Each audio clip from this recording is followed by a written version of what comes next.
Esta parte nos muestra cómo se regula la secreción del ácido clorhídrico por la célula parietal, ¿no? Están los tres estímulos: el estímulo histaminérgico en receptores H2, el estímulo de gastrina en receptores CCK, ¿no? El de la gastrina, y el estímulo colinérgico, la acetilcolina, ¿no? Entonces son los tres estímulos que favorecen la secreción de ácido clorhídrico.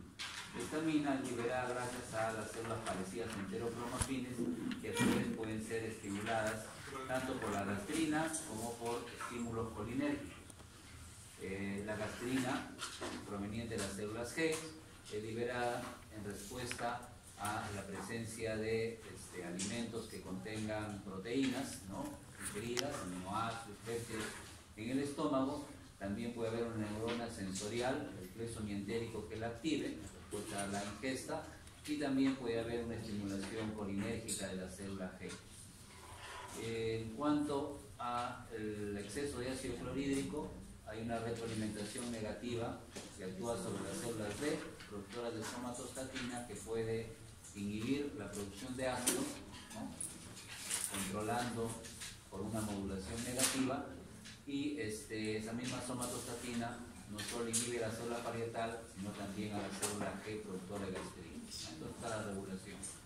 Esto es bastante conocido, lo han visto, la secreción de ácido clorhídrico, ¿no? Sabemos que la anhidrasa carbónica genera el ácido carbónico que conocemos, que se va a disociar en el hidrogenión y en el bicarbonato, y que el bicarbonato es intercambiado por cloro, ¿no? Sale bicarbonato, entra cloro a la célula parietal, y este cloro va a difundir hacia la luz gástrica, ¿no? En realidad hacia la luz del canalículo, porque las células parietales tienen unas invaginaciones que se llaman canalículos.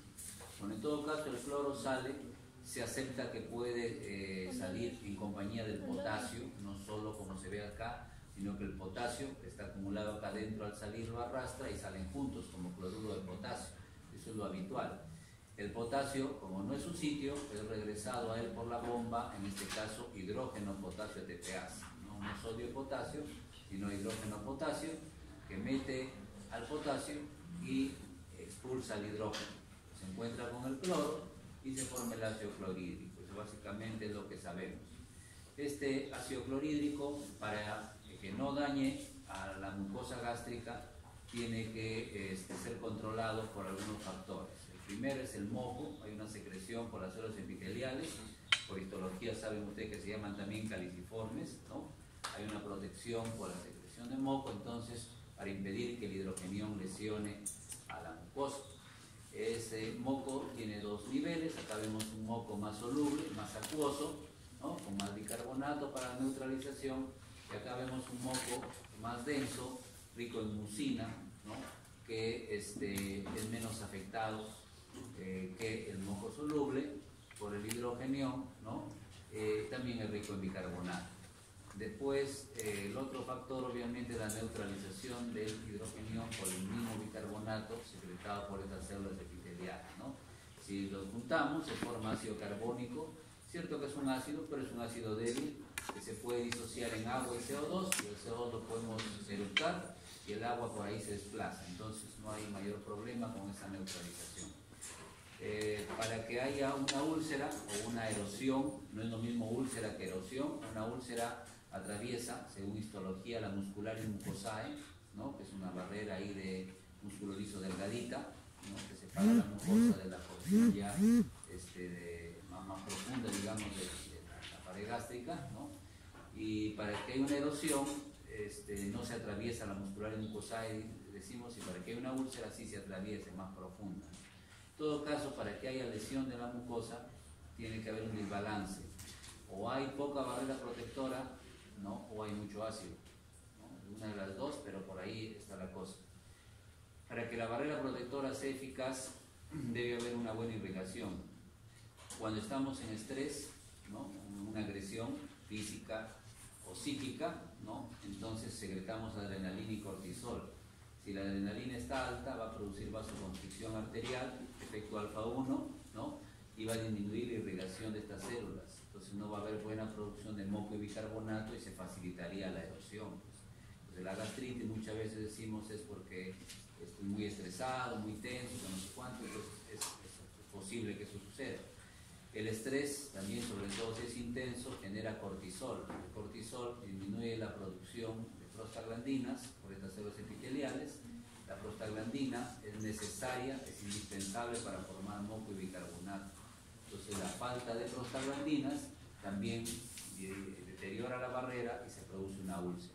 Podríamos decir entonces que el estrés genera la úlcera o la gastritis debido a un deterioro de la barrera protectora, ¿no? Porque no hay buena irrigación, hay isquemia por la adrenalina y o porque el cortisol deteriora la producción de moco y bicarbonato. Entonces, aunque haya ácido normal, se puede lesionar la mucosa gástrica. Entre los medicamentos que actúan para revertir el daño de la mucosa están los antiácidos, la milanta, ¿no? La famosa milanta. La milanta es muy antigua, es el hidróxido de aluminio y el hidróxido de magnesio combinados. Son neutralizantes, en una palabra neutralizan. Eso quiere decir que el hidróxido de aluminio, el OH con el aluminio, el OH reacciona con el hidrógeno, forma agua, no hay ningún problema, y el aluminio reacciona con el cloro, ¿no? Reacciona con el cloruro, ¿no? Y al reaccionar con el cloruro forma cloruro de aluminio. Pues. Si es el hidróxido de magnesio igual, el OH reacciona con el hidrógeno, forma agua, y el magnesio con el cloruro y forma cloruro de magnesio, una sal, de manera que eso es una neutralización del ácido. No se usan para el tratamiento a largo plazo porque hay que administrar milanta muchas veces al día, ¿no? 3-4 veces por lo menos después de las comidas. En la madrugada no protegen, es un poco incómodo estar usándolo tantas veces al día y no tienen la misma eficacia que otros medicamentos. Además, las personas que tienen falla renal pueden absorber algo del magnesio y el aluminio y pueden tener problemas de retención de estos metales. Entonces, no es lo más apropiado, pero se usa sintomáticamente. La ranitina y el omeprazol son más eficaces. La ranitina, como sabemos, bloquea el receptor H2. Entonces no hay la estimulación más importante para la bomba de protones, para el intercambiador hidrógeno-potasio. Entonces con esto se puede reducir, con ranitidina se puede bloquear hasta un 75%, 70-75% la secreción de ácido. No se bloquea más porque la vía de la gastrina sigue funcionando y porque la vía de la acetilcolina sigue funcionando, ¿no? Las vías básicamente trabajan con calcio, esta trabaja principalmente con AMP cíclico. Como sea, siguen funcionando y sigue funcionando también un poco la bomba. En cambio, el omeprazol, todos sabemos que es un fármaco altamente eficaz porque forma un enlace covalente con la bomba y lo inactiva de manera permanente. Entonces ya no importa lo que hagan estos tres, ya no interesa porque la bomba está anulada. Se puede reducir hasta un 85, máximo 90% la secreción de ácido. ¿Por qué no 100%? Porque todos los días formamos nuevas bombas. Entonces el omeprazol bloquea algunas, pero se comienzan a formar nuevas y siempre va a haber algunas bombas, aunque sean pocas, que van a ser nuevas, recién sintetizadas y alguito de ácido se va a producir. Nunca se consigue un efecto del 100%. La figura tomada del Goodman nos muestra que la vía dependiente de calcio, regulada por acetilcolina y por gastrina, sigue funcionando cuando bloqueamos con ranitidina el receptor H2. La ranitidina no es tan eficaz porque solamente está actuando a este nivel. En cambio el prazol es mucho más eficaz porque ya no importa lo que hagas, está bloqueada la bomba. El misoprostol es un medicamento usado en obstetricia o en ginecología que no tiene mucha utilidad en gastroenterología por sus efectos adversos. Teóricamente, como hemos dicho otras veces a algunos de sus compañeros, sería el medicamento ideal. ¿Por qué sería el medicamento ideal? Inclusive podría ser superior al omeprazol, porque inhibe la producción de ácido, pero también estimula la secreción de moco y bicarbonato.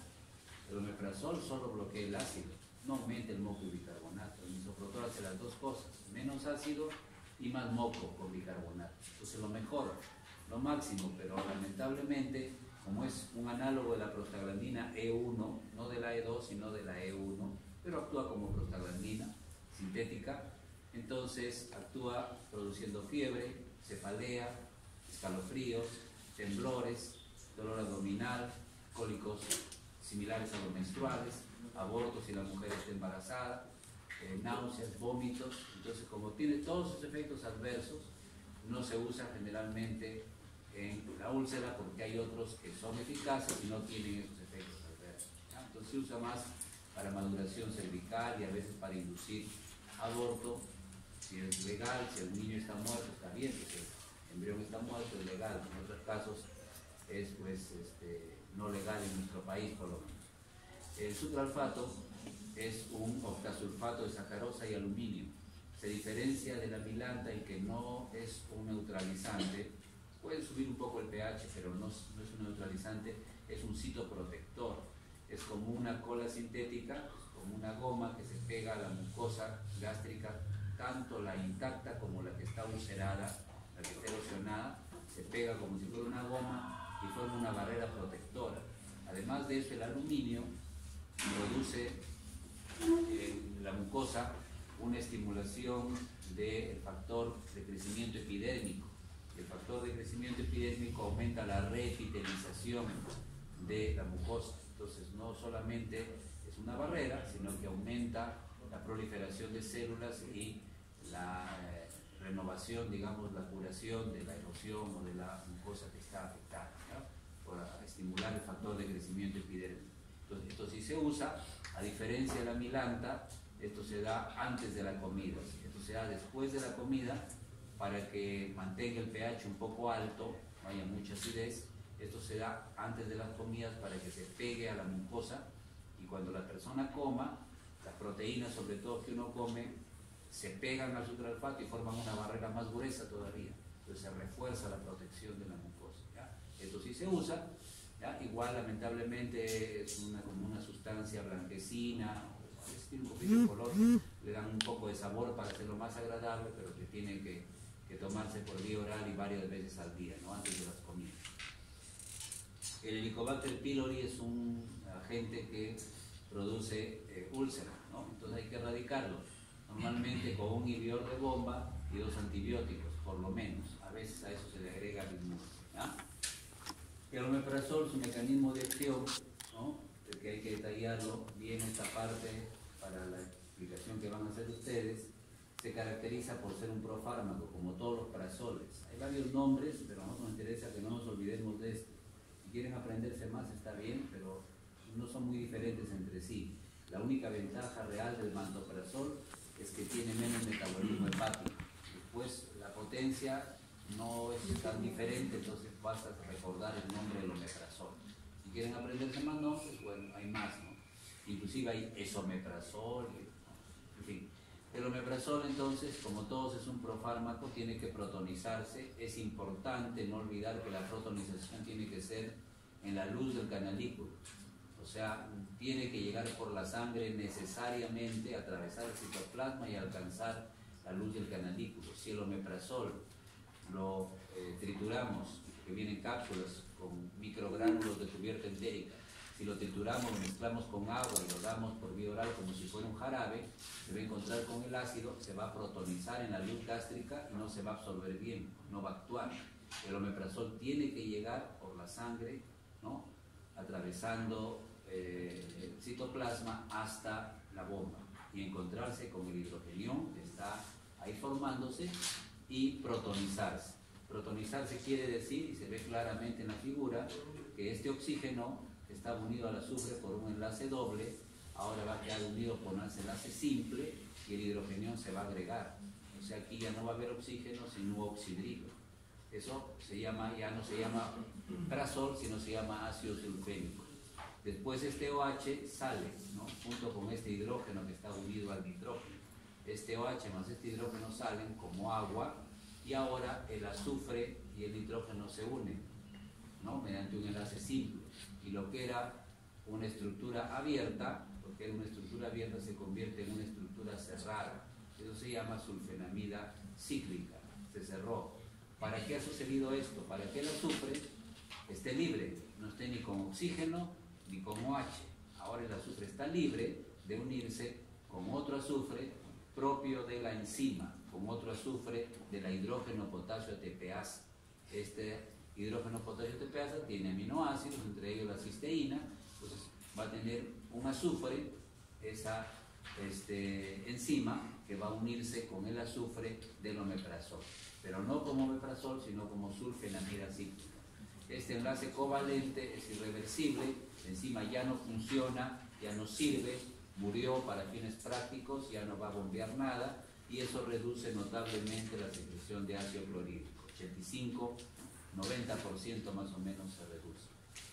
Síntomas de úlcera, solo para tenerlo presente, no es objetivo fundamental, es un dolor tipo ardor en el epigastrio, no siempre es tipo ardor, se alivia cuando la persona come o usa milanta, es una señal de que puede ser úlcera, aumenta por la noche cuando el estómago está vacío, o entre las comidas también el estómago está vacío, y calma pues justamente con el alimento.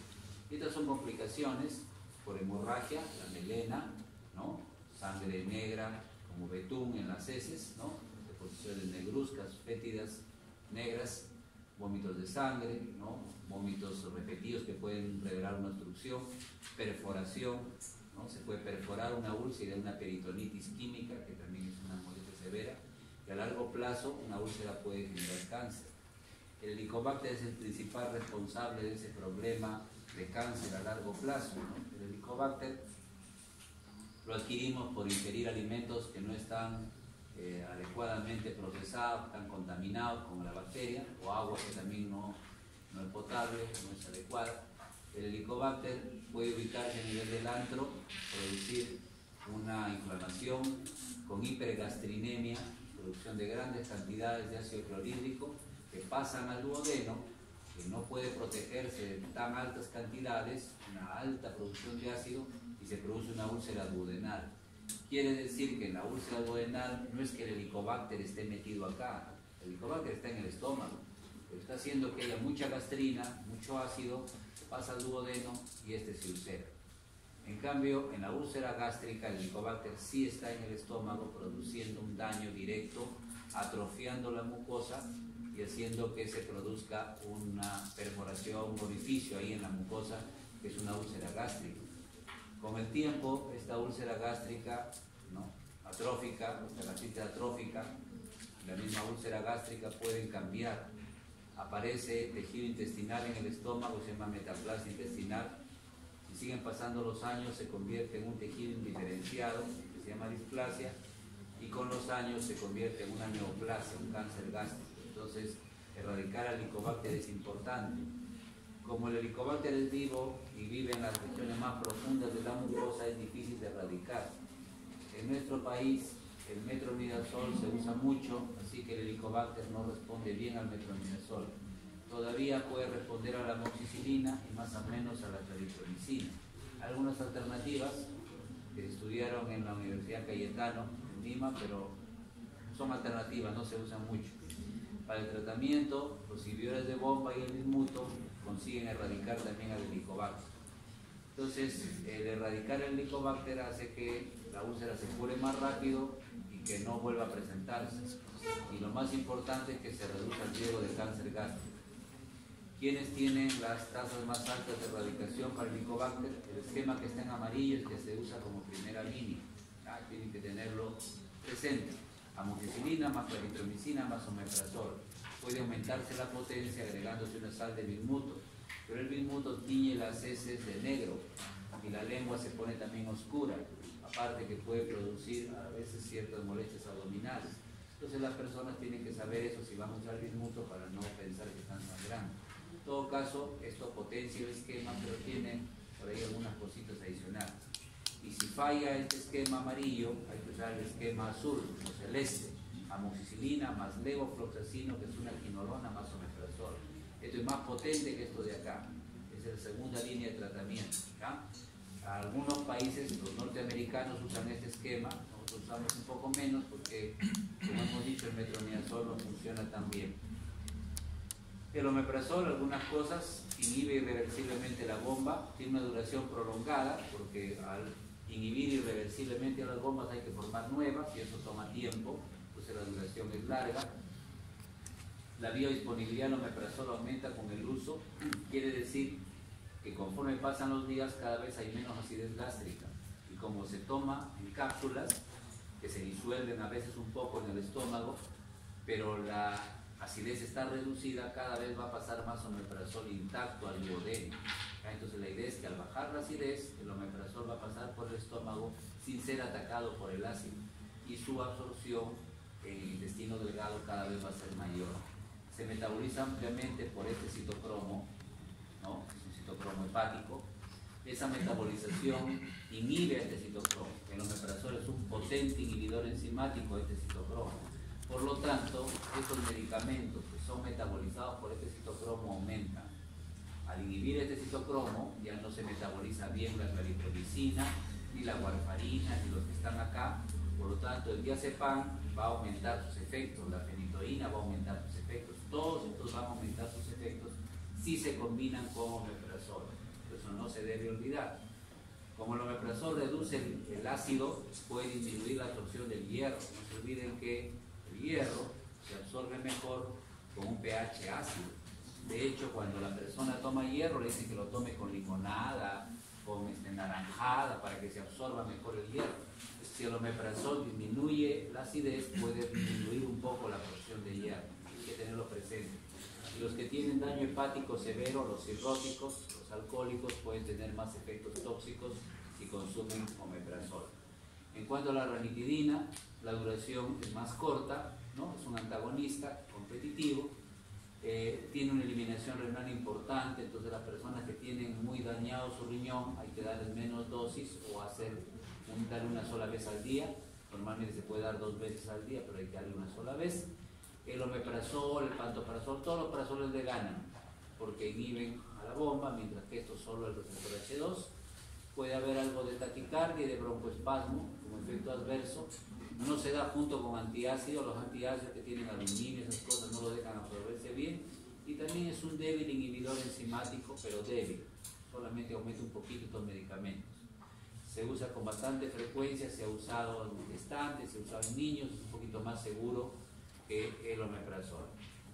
Para tratar una úlcera hay que ponerse en 3 situaciones, ¿no? Que sea por Helicobacter, hay que erradicar el Helicobacter. Hay que matarlo al Helicobacter 10 días o 14 días con el esquema que hemos dicho, ¿no? Recuerden el amarillito, amoxicilina, clarito, omeprazol, 10 días. Una vez que se erradicó el Helicobacter, si la úlcera ha sido gástrica, tiene que seguir tratándose 2 meses más solo con el omeprazol. ¿Por qué? Porque es difícil que una úlcera gástrica cicatrice fácilmente. Hay que asegurarse de que cicatrice, ¿ya? Porque es el sitio donde se forma el ácido. En cambio, una úlcera duodenal, basta el tratamiento erradicador para que la úlcera cure, porque esta se asocia a hipersecreción de ácido. Al matarlo al Helicobacter, baja el ácido y la úlcera se cura. Entonces, aquí más largo el tratamiento, aquí más corto. Hay personas que consumen AINES. La idea es que si tienen úlcera por AINES hay que suspender el AINES, hay que quitar el AINES. Si no se puede suspender, hay que darle inhibidor de bombas junto con el AINES por tiempo prolongado, a ver si cicatriza. Y los que no tienen ni Helicobacter ni AINES, a veces es por estrés. Si te golpea la cabeza y te hospitalizan inconsciente por un accidente de tránsito que te golpeaste la cabeza, tu organismo responde secretando adrenalina y cortisol. Puedes hacer una úlcera por estrés. Eso es posible. Si no eres una persona disciplinada y eres muy ansiosa, puedes hacer una úlcera por estrés. Si además tomas bebidas alcohólicas, no comes antes, el tabaco también favorece la úlcera, ¿no? El reflujo de ácidos biliares también favorece la úlcera, ¿sí? El desorden en la alimentación también favorece. Entonces, esos casos de úlcera se pueden tratar con tratamiento, como dice acá, antisecretor. Se puede administrar inhibidores de bomba o se puede administrar ranitidina. Siempre se da más tiempo para la gástrica que para la duodenal. Siempre es más difícil cicatrizar una úlcera gástrica, sea la causa que sea, que una duodenal, por eso el tiempo de tratamiento es un poco más largo. El omeprazol, solo el omeprazol, solo los parazoles son eficaces para prevenir que una úlcera que ha sangrado vuelva a sangrar. Esto, quizás lo veamos en un año, no lo sé. La idea es que esto es un Forres 2B. Pues no interesa qué es eso en este momento, no es una cuestión clínica que no viene mucho al caso. La idea es que llegó un paciente con melena, ¿no? Es decir, había hecho una defecación de sangre negra o vomitó sangre el endoscopista, el gastroenterólogo, introduce el endoscopio y encuentra esto, mira esto, es un coágulo pegado, adherido, ahí en el estómago a una úlcera. Entonces, ¿qué es lo que va a hacer el gastroenterólogo? Tiene dos opciones. Si el coágulo está bien pegado, está casi ya organizado, puede dejarlo ahí y le da por vía intravenosa, dice acá, tratar con un inhibidor de bomba de protones intravenoso, 80 miligramos en bolo, ¿no? Directo a la vena, y luego pone varias ampollas en un frasco de cloruro y le pasa durante 3 días. Es una opción. Otra opción es ponerle 40 miligramos en bolo y darle 40 miligramos cada 12 horas. También se puede manejar así. Eso se discute en otro momento. En todo caso, se usa un inhibidor de bomba intravenoso. ¿Para qué? Para reducir el ácido y evitar que el ácido clorhídrico destruya el coágulo. Para evitar que el coágulo se rompe, se deslice, se rompa y se produzca una nueva hemorragia. La otra opción del gastroenterólogo es sacar el coágulo. Pero va a sangrar, sí, pero lo coagula, lo cauteriza, como decimos, lo quema, la zona sangrante. Y igual, para evitar que el ácido agreda la zona que acaba de cauterizar, le da el inhibidor de bomba. Los inhibidores de bomba son los únicos que han demostrado que pueden evitar que se produzca un resangrado. Cuando había una hemorragia, que esa hemorragia vuelva a producirse, reduciendo el ácido clorhídrico. Dice acá, después le dicen, no hay rol, no tiene una función, no es eficaz ni la ranitidina, ni la somatostatina, ni ninguna otra cosa. Solo los inhibidores de bomba pueden reducir suficientemente la acidez para proteger. En el caso de los vómitos, algunas cuestiones concretas. ¿Ya? El vómito se produce por varios mecanismos, ¿no? Puede haber una persona que tiene una faringitis, sobre todo los niños que están tose, que les duele la garganta, que no sé cuánto, y a veces tosiendo de manera intensa se estimula las aferentes glosofaringias y trigeminales, van por la vía del fascículo solitario, del tracto solitario, utilizando receptores 5-HT3 para serotonina, D2 para dopamina, M1 generalmente, muscarínicos 1, H1 de neuroquinina 1, de cannabinoides 1. ¿Ya? Los que utilizamos en medicamentos generalmente son los 4 primeros. ¿Ya? Estos hay algunos medicamentos, pero no los tenemos en el medio, no se usan mucho, son muy caros. ¿Ya? Entonces generalmente usamos fármacos contra los primeros receptores, 5-HT3, D2, M1, H1. Como sea, por esta vía se puede estimular el área motora, el centro del vómito que tenga el bulbo raquídeo, y hay pues una contracción del diafragma, un cierre de la glotis, un movimiento antiperistáltico y vomita a la persona, ¿no? Esa es una posibilidad. Entonces, para el niño que tiene una faringitis o la persona que tiene una tos muy intensa que le llama náusea, se puede utilizar medicamentos que actúan a cualquiera de los 3 niveles. En M1H1, antihistamínicos, dimenhidrinato, Gravol, también conocido como Gravol. En D2 tenemos metoclopramida y doperidona. Y el 5-HT3, el ondansetron. Son los medicamentos antieméticos que vamos a comentar. Otra posibilidad más frecuente, ¿no?, es que tengas una infección bacteriana o viral, ¿no? Por ingerir algo que está contaminado, te ha dado una gastroenteritis por norovirus, rotavirus, o por shigella, por E. coli, vómitos, la diarrea a veces también. Esa irritación del tubo digestivo estimula a los receptores 5-HT3 que hay en la mucosa y se produce aferencias vagales y simpáticas que van por la vía del fascículo solitario o directamente al área quimioreceptora. Como sea, están involucrados los receptores 5-HT3 tanto del tubo digestivo como de la zona quimioreceptora. ¿Qué es lo más adecuado en este caso? Ondansetron, porque el ondansetron va a actuar a nivel central, es el antiemético más potente que hay, y también a nivel periférico, ¿ya? Y va a controlar los vómitos. Otra posibilidad es que la persona esté en tratamiento para cáncer. Esto sucede con mucha frecuencia, ¿no? A muchos pacientes que tienen cáncer y les dan medicamentos que producen vómitos, ¿no?, que estimulan a cualquiera de los receptores, ¿sabes? Son potentes emetógenos. El más potente es los derivados del platino, el cisplatino, el carboplatino, eso que tiene metal. Para el cáncer de ovario, por ejemplo, se usan y las pobres pacientes de cáncer de ovario vomitan pues cualquier cantidad. Cáncer gástrico, igual, ¿no? No pueden contener los vómitos. Se le cae el pelo, bueno, otras cosas tristes que por ahí se ven. En todo caso, son fármacos emetógenos potentes, se da para eso ondansetron y a veces también metoclopramida, domperidona, ¿no? Pero el ondansetron en general es lo más eficaz que tenemos para evitar este tipo de vómitos. Otro mecanismo es el que tiene lugar cuando las personas se suben a barcos pequeños, ¿no? Y el barco pues se mueve con las olas, ¿no? Sobre todo cuando está cerca a la orilla y la persona siente que se marea, que le da náusea y puede vomitar, se llama cinetosis, ¿no? O cuando se suben a propósito esas vainas, ¿cómo se llaman? El martillo, ¿no? El tagada, todas tonterías que hay, que le dan vuelta pues de cabeza, ¿no? Bueno, la adrenalina, dicen, ¿no? La adrenalina de darse vuelta y en todo caso eso produce pues activación de la vía vestibular y genera por estimulación del oído interno, ¿no? De vías cerebelosas, también náuseas y vómitos. En este caso es eficaz, bastante eficaz, solo para este caso por lo menos, el dimenhidrinato, ¿no? Entonces si la persona va a subirse esas cosas y sabe que le producen un poco de malestar, debe tomar antes difenhidramina, pues dimenhidrinato, bloquea H1M1 y no va a tener problemas de náuseas y vómitos por estos problemas de cinetosis. Y lo último que hay que recordar, que hay que tener presente, es que la corteza puede estimular directamente al centro del vómito. Entonces las personas que ven algo que es muy desagradable o asqueroso para ellas, o huelen algo que es muy asqueroso, o tienen un dolor intenso, pueden estimular directamente el centro del vómito, ¿no? Y aquí pues hay que tratar de evitar estos estímulos.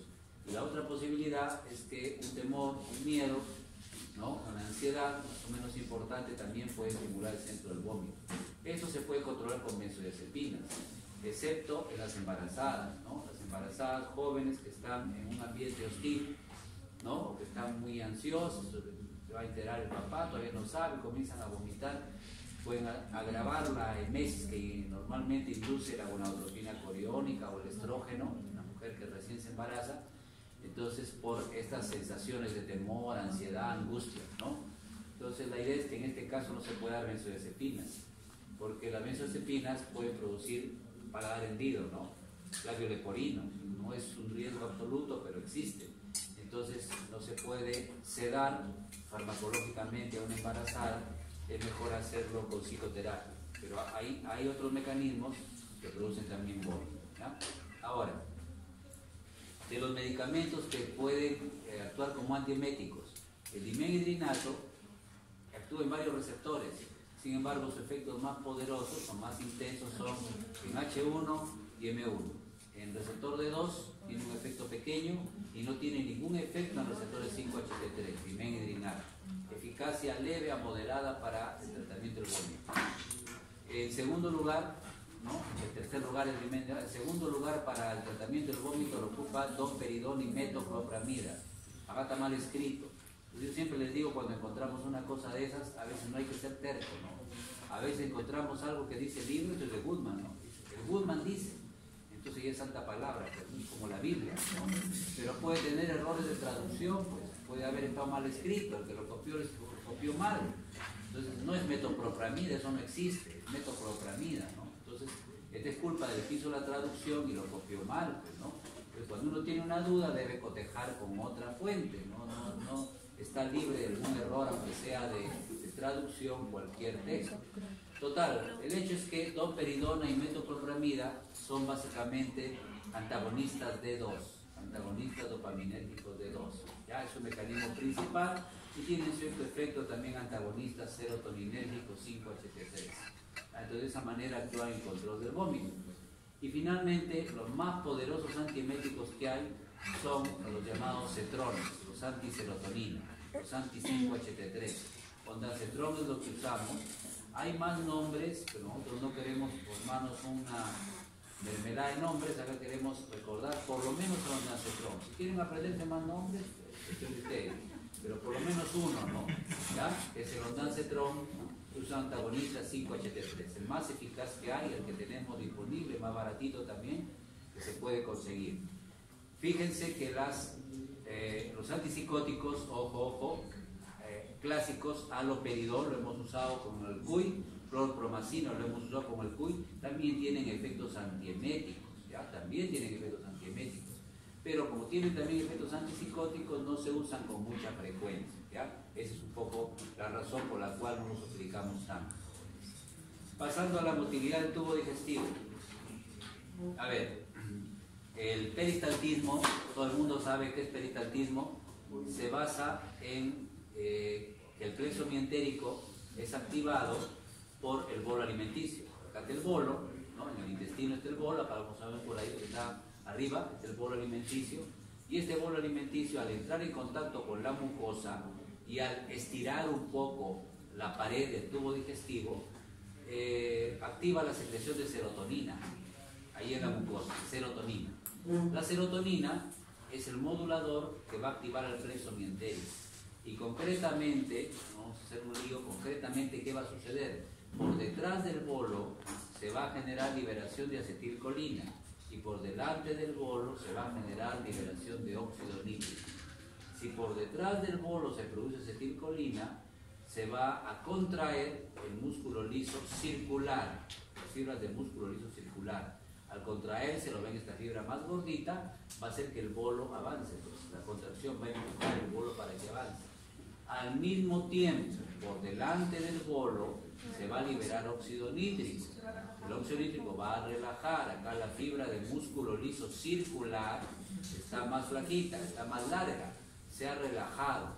Por lo tanto, el peristaltismo implica que el plexo mientérico activa neuronas que están por detrás del bolo para que produzcan acetilcolina y activa neuronas que están por delante del bolo para que liberen óxido nítrico o péptido intestinal vasoactivo. Por detrás una contracción, por delante una relajación, con eso hay peristaltismo, el bolo avanza. Ahora, existe en el plexo mientérico una neurona, acá la celestita, que libera acetilcolina para a su vez estimular a una segunda neurona que liberando acetilcolina produce contracción. Esta de acá podríamos considerar que es igual a esta de acá, que está liberando aquí acetilcolina, a esta de acá, ¿ya? Que está liberando acetilcolina. Y esta de aquí podríamos considerar que es la celestina. Entonces hay una celeste que libera acetilcolina, que estimula a una negrita que también libera acetilcolina. Entonces esta celeste libera acetilcolina, estimula a la negrita que libera acetilcolina. ¿Para qué estamos haciendo esto? Para ver que esta neurona celeste tiene receptores D2. Los receptores D2 están acoplados a proteína G y I, muy bien, GI, un despierto por lo menos. G inhibidora, hemos dado eso ya, hemos dado hoy día eso, G inhibidora.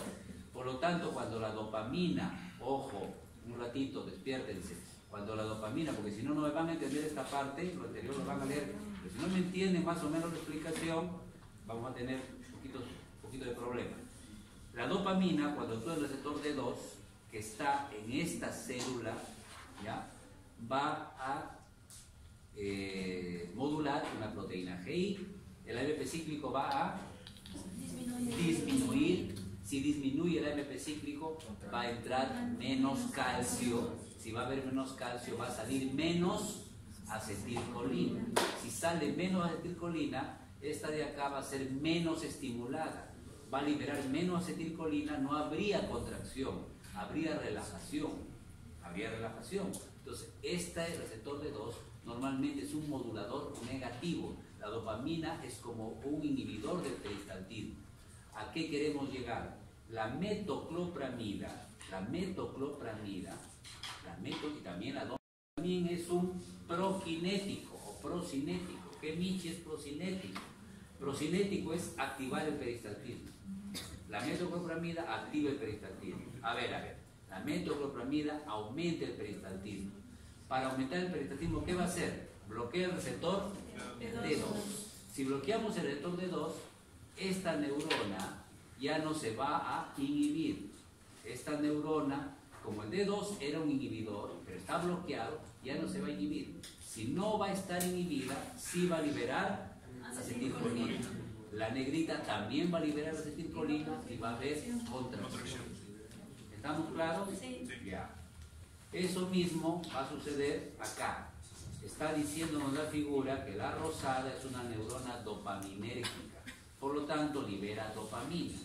Esa dopamina, cuando se une a un receptor D2 de esta neurona amarilla, que está con el número 1, esta dopamina, si se une a su receptor D2, va a producir un efecto inhibidor. O sea, esta no va a poder liberar acetilcolina. La neurona dopaminérgica es inhibidora, actuando en el receptor D2. Pero la domperidona y la metoclopramida bloquean el receptor D2. Si lo bloquean al receptor D2, esta ya no va a poder inhibir. Si el receptor D2 está bloqueado, esta ya no está inhibida, sí libera acetilcolina, sí hay peristaltina, sí hay contracción. Esta neurona, así es el plexo mientérico, pues es complicado, lamentablemente así es, y esto es una simplificación nada más. Terminemos aquí, rapidito, ¿ya? Ojo, despiértense un ratito para esto, se vuelvan a dormir para la siguiente parte.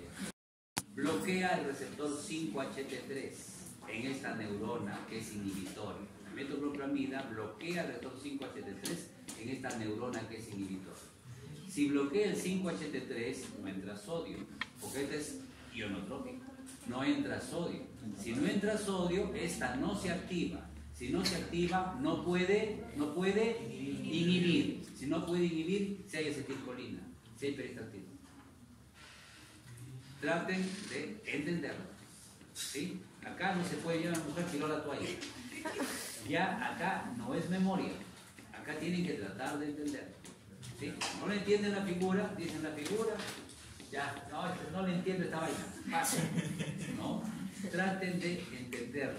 ¿Ya? Si no vamos a saber por qué a veces usamos el medicamento.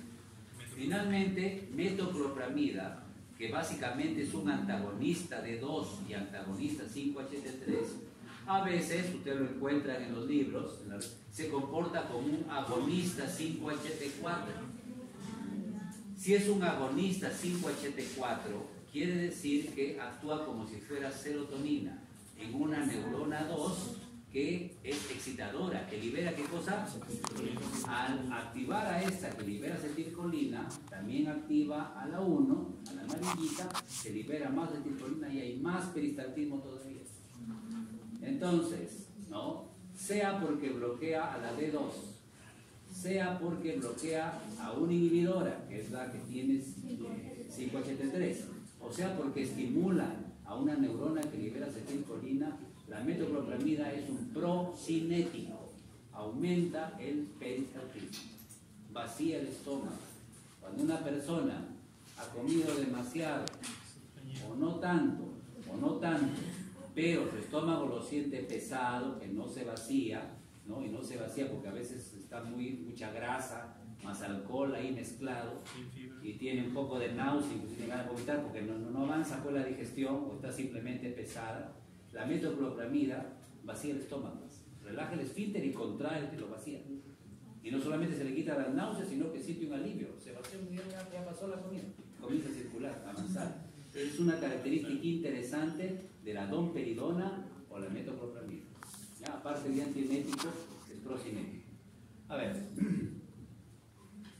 cuando queremos deposiciones más fluidas, no necesariamente diarrea, pero deposiciones menos sólidas, un poco menos, digamos, un poco más acuosas, un poco más fluidas, tenemos algunas alternativas, ¿no? Para el estreñimiento, lo fisiológico sería formar esto, pues, un bolo que distienda y active el mecanismo peristáltico. Este bolo puede formarse si la persona consume fibra, pues, ¿no? Salvado de trigo, cascaritas, esas fisiológicas. Pero a veces con eso no responde, se puede utilizar unos polvos que son a partir de una alga o metilcelulosa que no es digerible, vienen unos frascos, es un polvo, se mezcla con líquido y se ingiere. Eso forma bolo, formadores de volumen y alivian el estreñimiento, estamos hablando de laxantes. Si se quiere un efecto más intenso, podemos usar laxantes osmóticos. Uno que es un poco más lento, que no produce generalmente diarrea, es más lento, más apropiado para los ancianos, y otro que puede producir una diarrea acuosa, que puede deshidratar a una persona, a un viejito, le da leche magnesia se te va un poco la mano, hace una diarrea y medio que se choca, se deshidrata, pues una diarrea hace que la persona pueda descompensarse un poco. Entonces, una persona más joven capaz está bien, pero para uno un poco más viejito no tanto. La lactulosa, entonces, es un disacárido no absorbible, jala agua y obviamente la deposición se vuelve más fluida. La leche magnesia, que es el magnesio, es un estimulador que estimula un poco la motilidad, pero sobre todo jala agua, es salino, y produce una deposición más fluida. Acá también tenemos al fosfato de sodio, también se usa así. Esto es un poco más escaso, también hay el fosfato de sodio, se usa un poquito más, es el famoso evacuol, a veces lo usan en enemas, ¿no? Pero hay también fosfato de sodio para ingerir. Bueno, y tengan un poco de cuidado, siempre les recomiendo, porque sale mucho en la televisión, como siempre a veces nos engaña un poco, ¿no? El picosulfato. El picosulfato es el Dibrolac, ¿no? Dibrolac, ¿no? Tomas el Dibrolac, ¿no? Que está muy bien, mañana sale, no sé qué vaina, ¿no? En todo caso, eso es un estimulante directo parecido a la acetilcolina, ¿no? Del peristaltismo. ¿Qué pasa si la persona tiene un estreñimiento de varios días y toma picosulfato?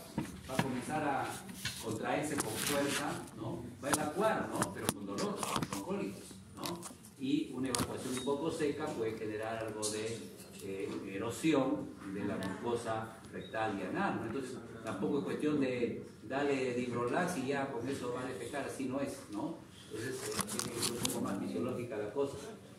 Lo otro es que el picosulfato induce tolerancia. ¿Qué quiere decir eso? A ver, hace rato estás que lo fastidias toda la vida. Déjala, mírala. Tienes algo que decirle, espérate que termine la clase. Te va a llamar al orden. Y si quiere llamarte al desorden, fuera de la clase. A ver, calma, contén tus impulsos.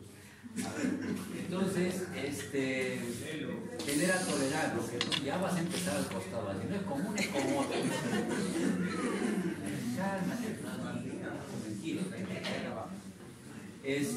la tolerancia involucra que puedes usar dosis de 5 gotitas los primeros días, después vas a necesitar 10 gotitas, después 20 gotitas, después 30 gotitas, después no defecas y no consume un frasco. Entonces hay que tener cuidado, no es un laxante fisiológico apropiado, se puede usar por episodios, por tiempos cortos, por lapsos de tiempo cortos, es un poco más fisiológico esto ayuda para deposiciones un poco más acuosas y esto para algunas ocasiones, digamos, en que bueno, se requiere estimular un poquito más, pero no haya pues un estreñimiento persistente, ¿no? Acá están los laxantes de volumen, las fuentes naturales, algunos semisintéticos, y acá están los osmóticos, y ven claramente que las sales tienen un efecto más drástico, ¿no? Cuidado con las personas que tienen la presión un poco baja, los que tienen falla renal, los viejitos.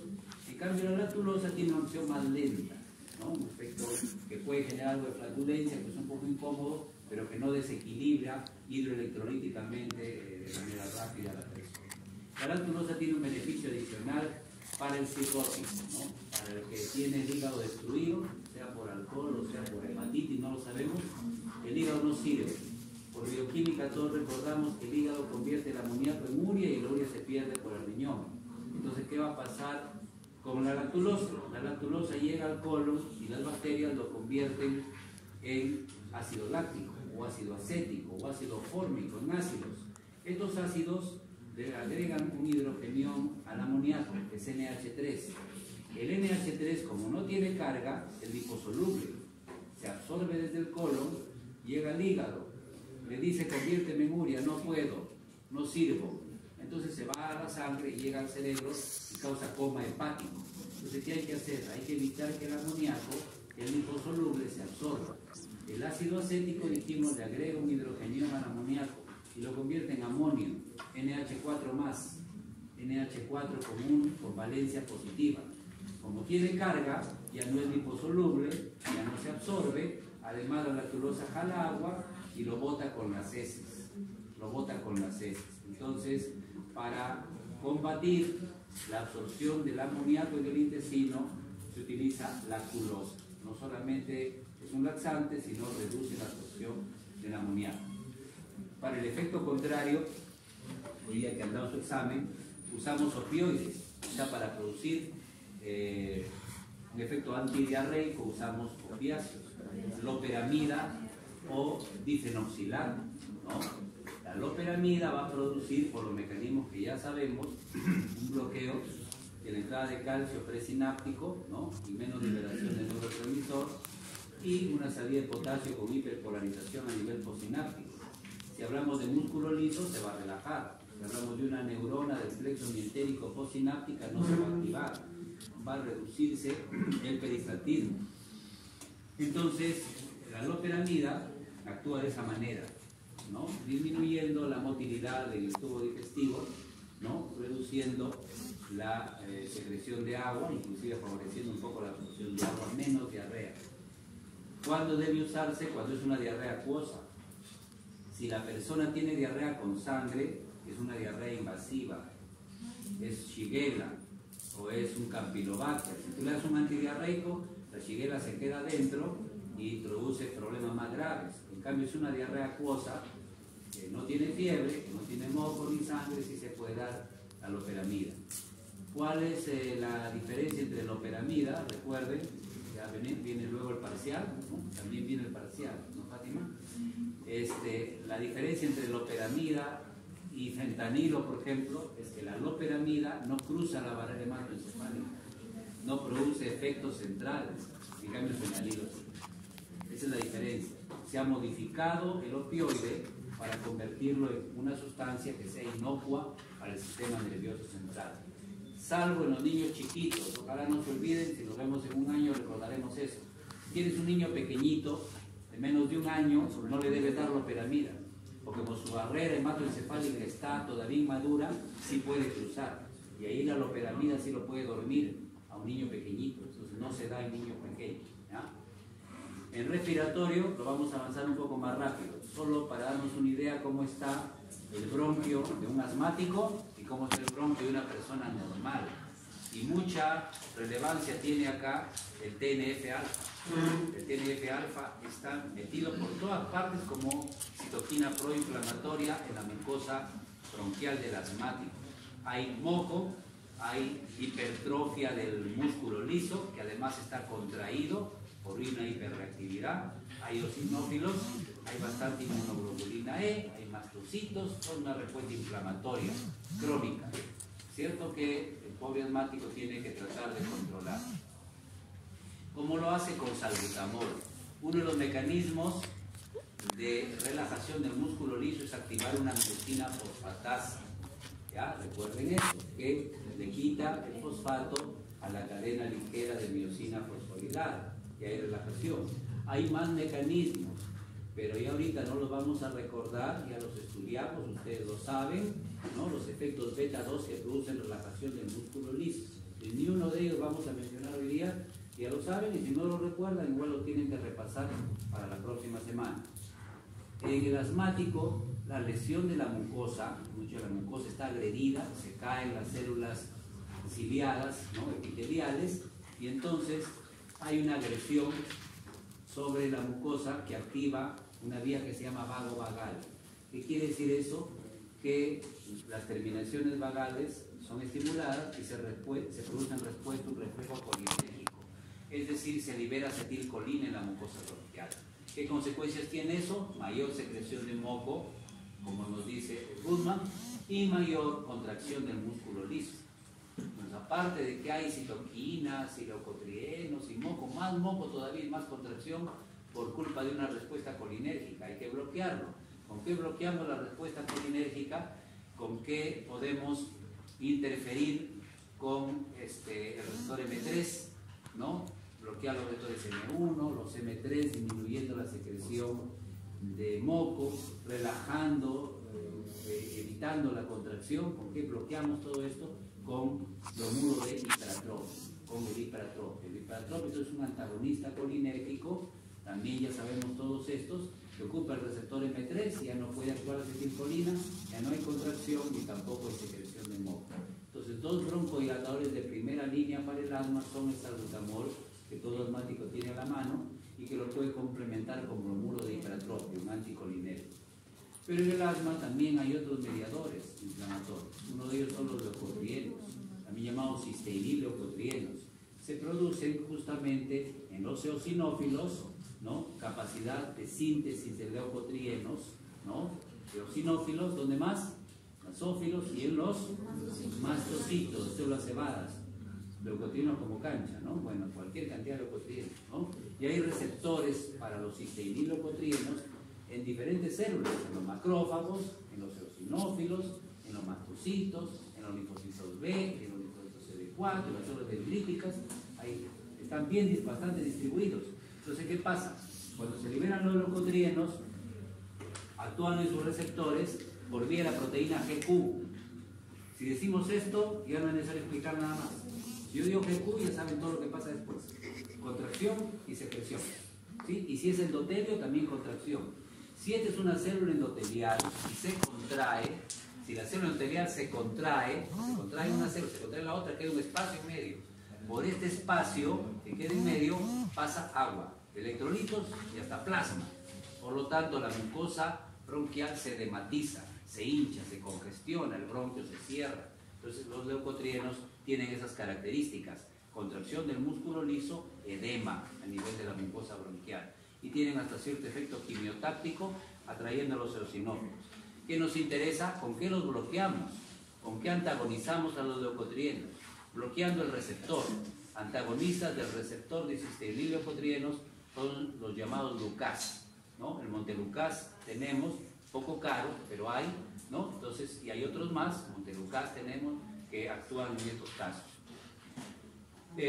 Los fármacos para el asma en general se usan por vía inhalatoria. Hay salbutamol inhalado, hay beta-adrenérgico de acción prolongada que también son inhalados, formoterol, salmeterol. Hay ipratropio que es inhalado, ¿no? Vinecino su inhalador, que todo el mundo conoce, y hay corticoides inhalados, casi todo sea por vía inhalatoria, para que actúe de preferencia en el pulmón rápido y directamente. Pero a pesar de que el paciente tiene su técnica, esto no, el PUB debe coincidir con la inhalación, con la inspiración, digamos, a pesar de que lo haga excelente, máximo pues un 15 hasta un 20% llega al pulmón, la mayoría se deglute, va a la circulación sistémica y puede producir efectos adversos. Eso va a suceder.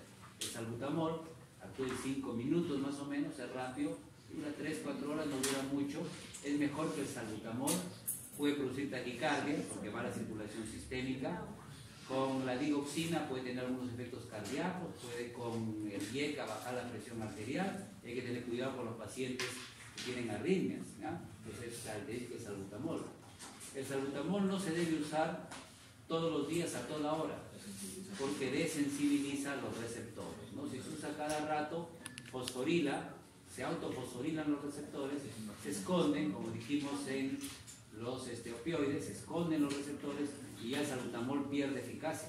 Ya no basta con un puff, hay que darle 3. Con 3 ya no responde, hay que darle 10 y no responde. ¿Qué pasa? Los receptores se están escondiendo. No es bueno darlo a cada rato. Si la desensibilización es rápida, en cuestión de horas, se llama taquifilaxia. ¿Ya? Taquifilaxia. Acá el salbutamol puede venir solo, en inhalador, puede venir con ipratropio y son de acción corta, rápida y corta. En cambio, el broncodilatador de acción prolongada, salmeterol, formoterol, ¿ya? Son una presentación. Los corticoides tienen por función, ¿no?, actuar principalmente a nivel transcripcional. Por acá se puede ver con cierta buena voluntad el TNF, hemos dicho que en el asma hay un montón de TNF. El TNF aumenta la transcripción de sustancias inflamatorias. Entonces, ¿qué hace el corticoide? Aumenta lo antiinflamatorio y bloquea lo proinflamatorio. Eso lo hace debido a que, si bien el TNF, la interleucina 1, se encargan de formar citoquinas, quimioquinas y todas estas vainas, el corticoide, ¿no?, actuando a nivel transcripcional, inhibe la transcripción, ¿no? Produce una activación, lo vamos a ver en su momento, de unas histonas desacetilasas que evitan que el ADN se desenrolle, biología, primer ciclo, ¿no? Y producen una represión génica, no hay transcripción. No se puede transcribir el ADN, no se forman estas citoquinas. Entonces es excelente para el asmático. Así tenga una crisis leve, se considera que puede usar inclusive dosis bajas de corticoides. El corticoide debe darse de manera inhalada. A veces es necesario darle en tabletas o en ampollas, pero idealmente debe darse inhalada. ¿Qué corticoides inhalados se usan? Esto es para niños, pero no se puede usar en adultos. beclometasona, fluticasona, budesonida.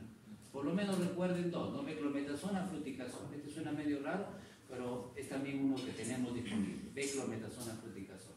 El tratamiento del asma. Todo paciente asmático tiene que tener su SABA. SABA es beta-adrenérgico de acción corta. En otras palabras, salbutamol. Si con salbutamol no es suficiente, hay que agregarle beclometasona, corticoide inhalado. Si con eso no es suficiente, se agrega un LABA, beta-adrenérgico de acción larga. Por ejemplo, formoterol. Ya tiene 3 medicamentos. Un asmático puede tener su salbutamol y aparte puede tener su beclometasona y aparte puede tener su formoterol. Hay preparados farmacológicos que vienen ya combinados, ¿no? La fluticasona, por ejemplo, con la fluticasona con el formoterol o con el salmeterol, ya vienen así, ¿ya? Eso existe, pero la idea es que vaya por partes la cosa. Si con esto no responde, hay que subir la dosis de corticoides inhalados. A veces hay que agregar antagonistas de leucotrienos para algunos pacientes que responden mejor.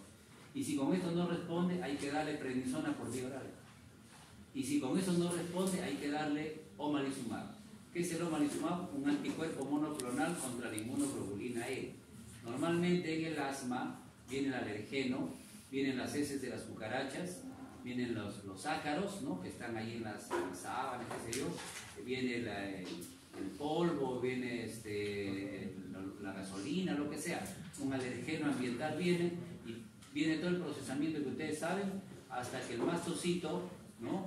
Se une o recibe a la inmunoglobulina E y libera leucotrienos, histamina y se produce el asma.